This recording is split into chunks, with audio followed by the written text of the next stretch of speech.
Apakah memang benar aliran dana dari korupsi pengadaan tower PTS ini yang mencapai angka lebih dari 8 triliun rupiah ini ke banyak pihak? Kita akan membahas mengenai hal ini dengan dua narasumber yang sudah hadir di studio. Sudah ada Mas Boyamin Saiman, Koordinator Masyarakat Anti Korupsi atau MAKI. Selamat pagi Mas Boyamin. Pagi. Sehat Mas? Alhamdulillah. Alhamdulillah. Kemudian sudah sering juga hadir di TV One, Bang Henry Satrio. Selamat pagi Bang, pengamat politik. Selamat pagi Mbak Rati, Mas Bayu. Saya pikir mau jadi nyalek. Mau nyalek nih kayaknya. Udah siap nih ya. Studio pagi hari Tahun ini. 97 sudah DPRD Solo termuda zaman masih mahasiswa. Udah masa lalu itu. Gak mau lagi ya. Masa lalu tuh ya. Udah masa lalu. Bukan masa gitu. Justru waktu itu karena termuda 3 bulan sudah dapat protokoler negara, Oke. ajudan, mobil, sopir, udah. Oke. Tapi kita bahasnya BTS Nostalgianya nanti ya, nostalgianya nanti ya. Korupsi BTS ya. Mas Boyamin, kalau ini kan lagi hangat diperbincangkan di masyarakat begitu ya, mengenai aliran dana dugaan korupsi BTS yang sampai dengan 8 triliun rupiah ini. Yang katanya benar nih mengalir sampai jauh. Bahkan banyak pihak yang akhirnya juga merasakan dana ini. Kalau dari MAKI sendiri ada data valid yang bisa diberikan kepada kita? Ya sederhana, ini kemarin atau tadi malam itu kan, malam sebelumnya Kejaksaan Agung nangkap WP di Jogja. Nah inilah yang kira-kira kill messenger. Tersangka barunya ya? Ya, tersangka baru. Artinya dialah yang diduga yang disuruh untuk setor-setor. Gitu loh dugaannya begitu. Nah, 8T itu gimana? bukan. Nanti aku jelaskan 8T gitu.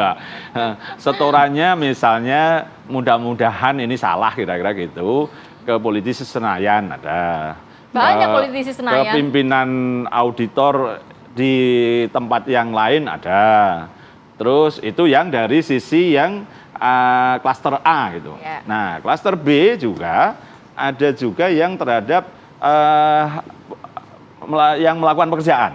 Artinya supplier, subkon. Nah, ada juga gitu. Jadi kan ada main kontraktor utama pemenang atau yang ditunjuk. Ini kan ada supplier, catering, kabel, aki. Karena ini kan tempat-tempat jauh itu butuh panel surya. Nah, itu nanti bisa dilacak itu. Nah, tapi bisa ada juga yang memang supplier bahkan belum dibayar penuh, baru dibayar 40% gitu. Nah, ini kalau tahun dia disebut nanti malah sebenarnya rugi. Tadinya untung 3 kali lipat, tapi hanya dibayar 40%. Nah, kan malah rugi dia.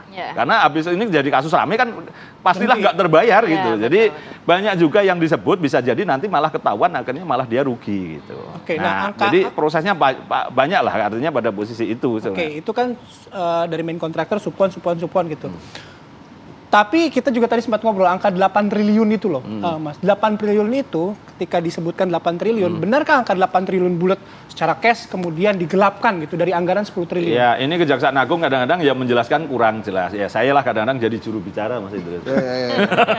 Selamat ya Mas. Jadi angka 10 triliun itu dalam pengertian yang kira-kira rugi beneran 1, sekian T yang sebenarnya awal dari perkiraan Kejaksaan Agung itu. Karena 1,5. Lah yang 6,5 itu sebenarnya dikerjakan tapi terlambat waktunya.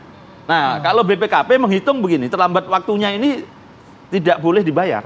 Karena harusnya kan diputus kontrak, didenda, blacklist, terus kemudian jaminan pelaksanaan dan dicairkan gitu loh. Karena nanti kalau tender ulang, ini untuk cover kalau harga-harga naik. Terus juga pekerjaan yang tidak selesai. Misalnya ini karena BTS ini kan harus on, bisa dipakai. Dan ternyata ini baru besi-besi kerangka tower atau aki masih di gudang. Nah, ini diduga dibayar, tapi menurut BPKP nggak boleh dibayar. Jadi itulah kira-kira gambaran konstruksi sebenarnya kerugian. Nah, nanti akan nampak di akhir putusan sidang itu uang penggantinya sebenarnya yang harus diganti oleh yang diduga pelaku-pelaku ini berapa? Ya kira-kira kembali 1 sampai 1,5 itu. Jadi sebenarnya karena apa? Barangnya ada, gensetnya ada misalnya BTS. Terus besi-besinya kerangkanya ada, kabelnya ada. Terus panel suryanya ada, baterainya ada. Jadi tapi itu sebagian kadang-kadang begini. Pemborong ini karena ini dalam konteks saya apapun saya harus mengatakan pekerjaan ini proyek ini ugal-ugalan, maka banyak hal-hal yang disimpangi tapi menurut mereka versi benar. Misalnya barang masih di gudang mereka.